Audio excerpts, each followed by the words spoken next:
Hey guys, in this video, I will show you how to start page numbering from specific page in Google Docs.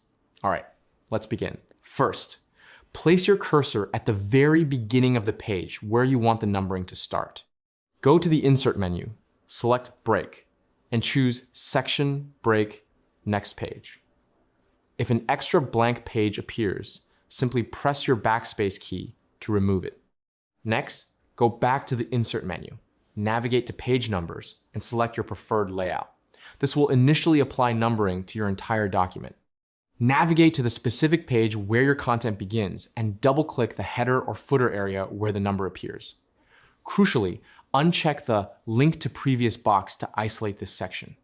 Once unlinked, go to Options, select Page Numbers, and ensure the Start At value is set to 1 before clicking Apply. Your chosen page will now correctly display as Page 1.